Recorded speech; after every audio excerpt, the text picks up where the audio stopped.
From the studios of Farm Journal Broadcast, this is AgDay.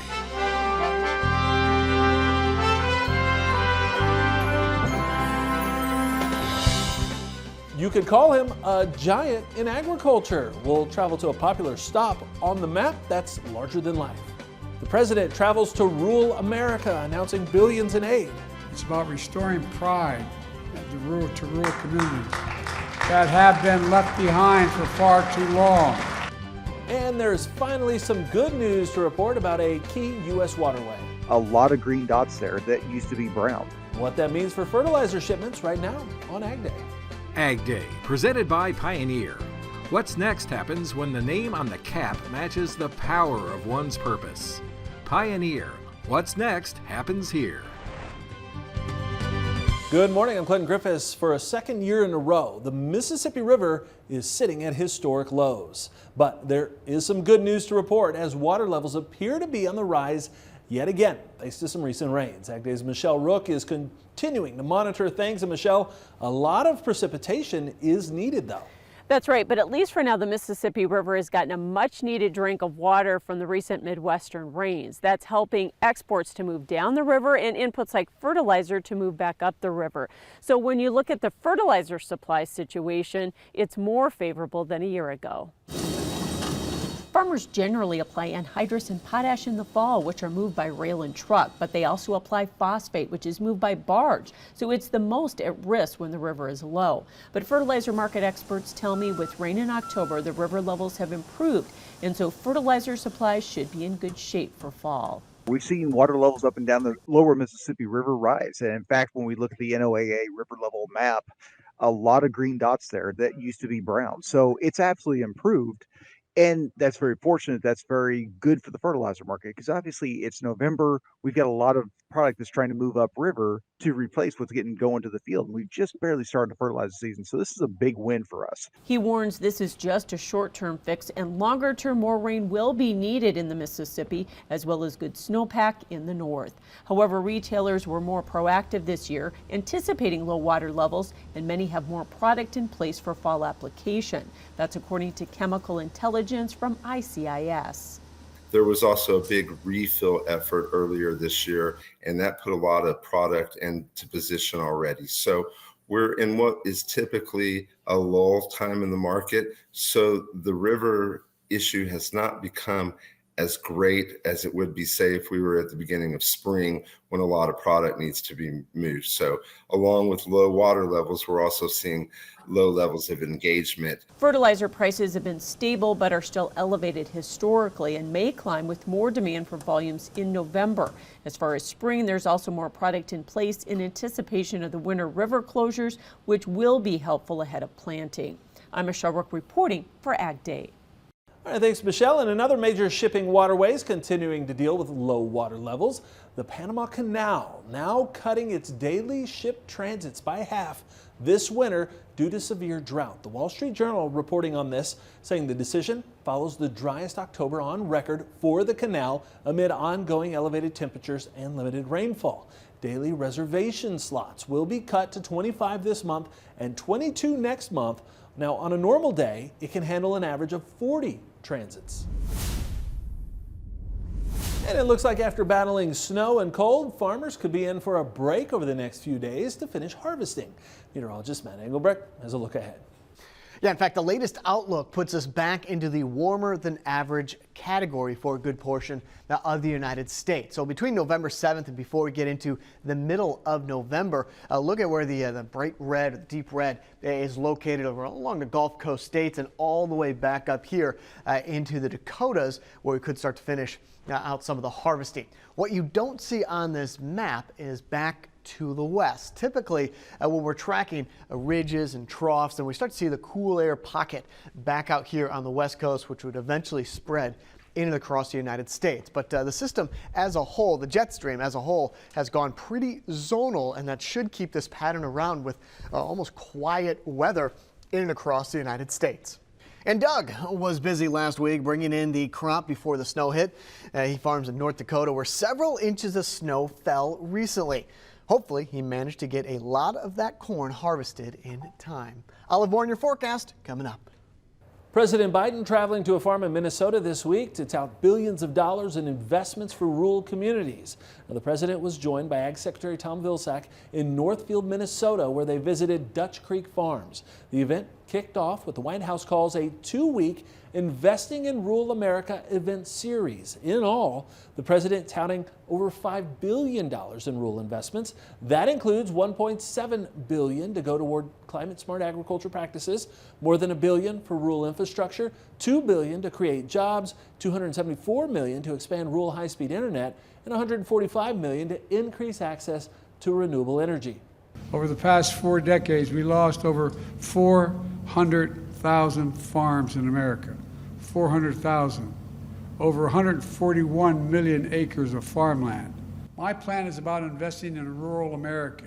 It's about something else as well. It's about restoring pride to rural communities that have been left behind for far too long. Now, the money comes from infrastructure and inflation reduction laws approved earlier in the president's term. President Biden also holding a fundraiser featuring many of Minnesota's top Democrats on Wednesday. Meanwhile, in neighboring Iowa, Republican presidential candidates continuing to drum up support. On Monday, candidate Vivek Ramaswamy participated in a Milkshakes with Vivek event. Former President Trump also in Iowa this week, holding a rally in Sioux City. A new poll shows Mr. Trump is maintaining his lead in the early presidential nominating contest there in the state. The Iowa caucuses are scheduled for January 15th. November soybean futures touched the $13 mark again on Thursday. We'll take a look at the day's trade coming up next in Markets Now. And later, the Jolly Green Giant is food famous. We'll hear some of the big backstory from Andrew McCrae as he travels the American countryside today in the country.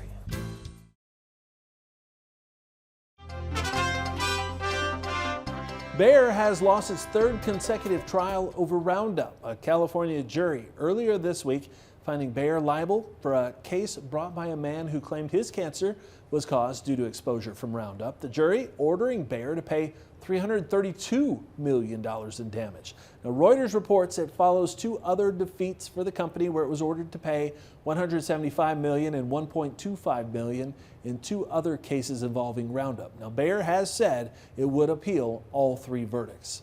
Some 3rd quarter earnings news from 2 big ag companies, starting with Nutrien, putting net earnings at $1.1 billion for the first 9 months of the year, ending in September. Now, that's down 83% over the same time last year. The world's largest fertilizer producer says sales in the U.S. were down 23% from a year ago. Reuters reporting the numbers fell short of what analysts had estimated for 3rd quarter profit due to lower potash prices. Now, Nutrien says potash sales volumes, though, they have climbed 23% thanks to strong sales here in North America. And from CF Industries, also hit by lower average selling prices, reporting $1.25 billion in earnings for the first 9 months. Agri-Marketing says that's down 50% from last year, while net sales were down 41% from a year ago. Corn continued to pull back while soybeans pushed higher on Thursday. AgDay's Michelle Rook has more in Markets Now. Well, a higher day in just about everything in the markets except for corn on Thursday. Ellen Brugler with Brugler Marketing joining us. And Ellen, let's talk about the corn market. It was down, made new lows for the move. You know, what's the pressure from, and are we going to take out the September lows? Well, I think the biggest problem is we've just got 2 billion bushels of ending stocks and not much hope of getting below that right now based on what we know today. Export sales had been running along at a nice clip relative to a year ago, but this week's sales come out this morning were not that great. So that was a little bit of a bearish influence. We are competitive with South America, but we're just not getting that much volume yet. Ethanol is pretty good, but again, today I think it's just it's harvest pressure. It's this, what are you going to do with that 14 to 15 billion bushel pile you've got sitting there? Yeah. And one answer is put it on sale until somebody buys it. Conversely, soybeans were up. Is that this talk of China business or maybe a little lower Brazilian estimates or what? I think it's a little both. There was some talk that China's expected imports for November and December would put them at 105 million tons for the year. That would be well above USDA's forecast. I'm not as bullish on that news simply because all of that incremental business was going to be Brazilian origin, not U.S.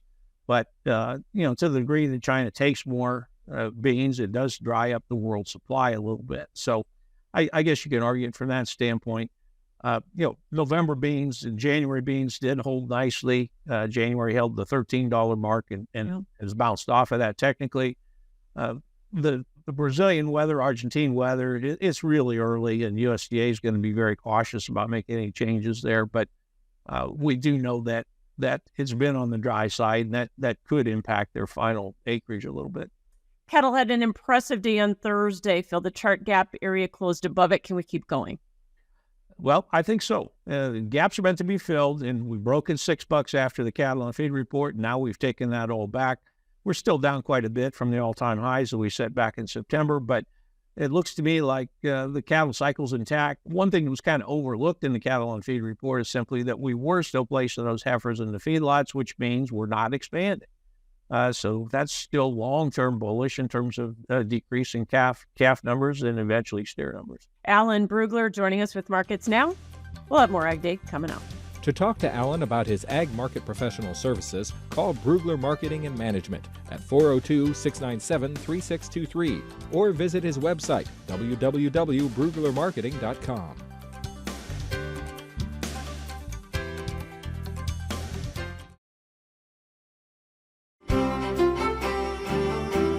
Yeah, for the most part, pretty much done with this significant snowfall in across the United States. For the rest of the afternoon, what you'll see is the warmth building from the south to the north. So this afternoon, see that 75-degree reading down in New Orleans, upper 60s in Memphis. We're going to start to push this a little bit more to the north as we go into the weekend, as that ridge of high pressure builds back down to the south. As for tomorrow morning, freezing temperatures, and typically as we get into November, you really start to see those freezing temperatures show up consistently is a better way to say it, back up here into the Dakotas. We're right at freezing tomorrow morning. Everybody else is above freezing as we go through the next couple of days. Now, in terms of that weekend forecast, as I mentioned, those 70s start to push back up here to the north, more of the 40s and the 50s in and across the Midwest. And that's coming up for tomorrow afternoon. Let's take a look at what's going on in the jet stream. And I mentioned this earlier, the zonal flow is something you're going to hear a lot about. During the summer, it was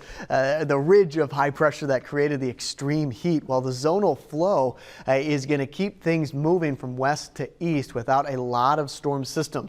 We're going to be eyeing some clippers that are going to try to come through Canada. That's what you see right here, dropping down, kind of cooling temperatures, but there's not a lot of precipitation associated with it. Now, back off on Tuesday and into Wednesday of next week, we'll start eyeing our next trough. This was I was talking about, the pocket of cool air starting to show up on the west coast. The jet stream reacting to that. This is where our next storm system could come through as we get into the middle part of next week. As we've mentioned before, though, the stronger this ridge is back down here to the south, the harder it is for that energy to work across the United States, and rather it's going to be pushed up here to the north rather than bringing down a lot of cold air or even snow. York, Nebraska, mostly cloudy, home of the world famous Marble Museum, high around 60 degrees. York, Pennsylvania, high around 60 degrees, and Highgate, I didn't have another York. Mostly cloudy, high of 50 degrees. Researchers chase answers to sudden death syndrome in soybeans. We'll have details from Kansas next. And later, we're off to meet a well-known giant in the agricultural field. The story behind this jolly green guy in the country.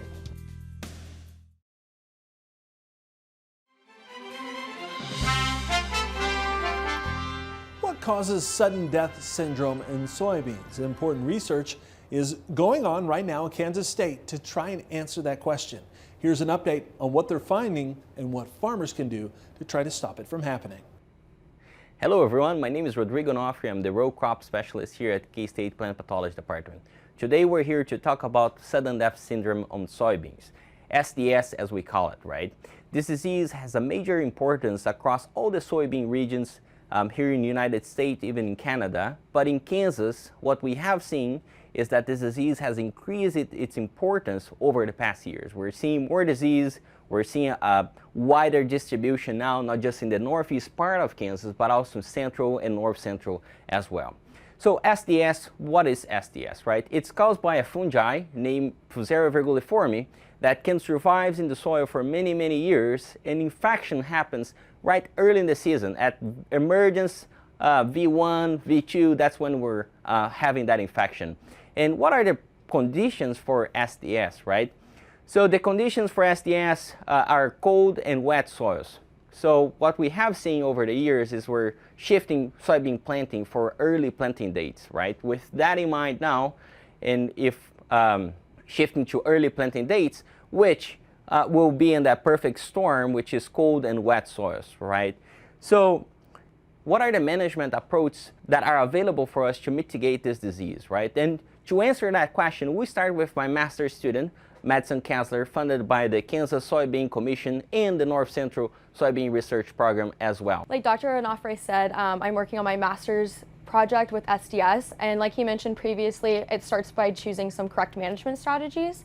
So to do that, we like to choose a resistant cultivar versus a susceptible. And in our multi-state project that we've been doing, we've seen that our resistant cultivar can actually increase yield by 10 bushels per acre. So before we plant, we want to make sure that we choose a resistant cultivar. Like he also mentioned, seed treatments are another important fact that you want to look at before planting. And so for my project, we also look at a biological versus a non-biological seed treatment. And from our results, we have seen that a biological with a non-biological seed treatment has been a lot more effective. Specifically, we've looked at Ilevo and Ceramax, and then also Saltro and Adaplan. And Saltro and Adaplan has actually worked a lot better and more consistently for increasing our yield and also decreasing our foliar SDS symptoms as well as our root rot symptoms. Our thanks to K-State for that update. Up next, the blue and gold meets green. Uncover some giants in the agricultural field, including one very specific giant with a jolly demeanor. That story next.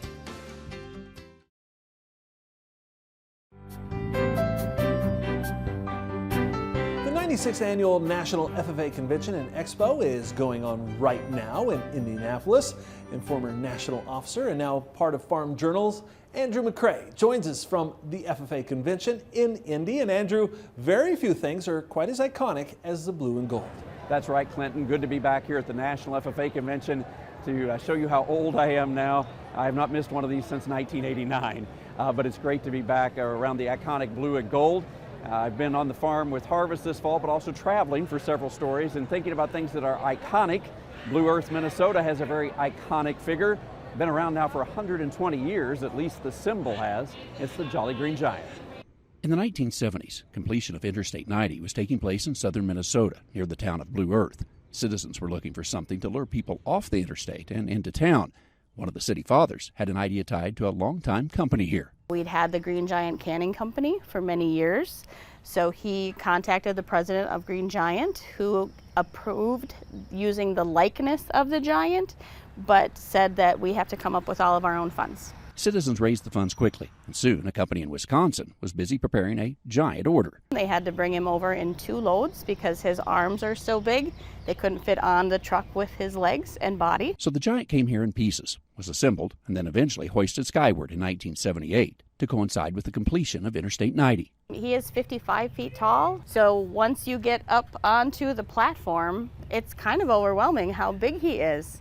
Megan has many interesting tidbits to share, including the fact that before he was built, the public had seen only the giant's face on a can of vegetables, and that actually presented a challenge. They had never photographed him from behind, so they had to bring in an artist to figure out what his backside would look like. You can see all sides of the Jolly Green Giant here today, and many do. Plus, they can see memorabilia next door about the evolution of the giant, if you will. Estimates are that we get about 150 to 200,000 people just stopping through a year. The fire department comes to give the giant a bath once a year. He also sports a red scarf during the winter and occasionally wears other items to celebrate certain events. Many people in town have worked at the canning company over the years. Megan says it's a rite of passage for many kids to work a summer job during the busy packing season. For visitors here, the small museum next door does a great job of sharing a giant story. It's a room full of just amazing memorabilia, items that they have been willing to share with us, showing the history of the canning company. This giant has been standing guard here since 1978.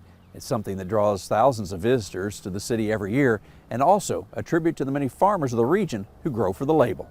Traveling the countryside in Blue Earth, Minnesota, I'm Andrew McCrae. All right, thanks, Andrew. And that's all the time we have this morning. We're sure glad you tuned in. From all of us here at AgDay, I'm Clinton Griffiths. Have a great day.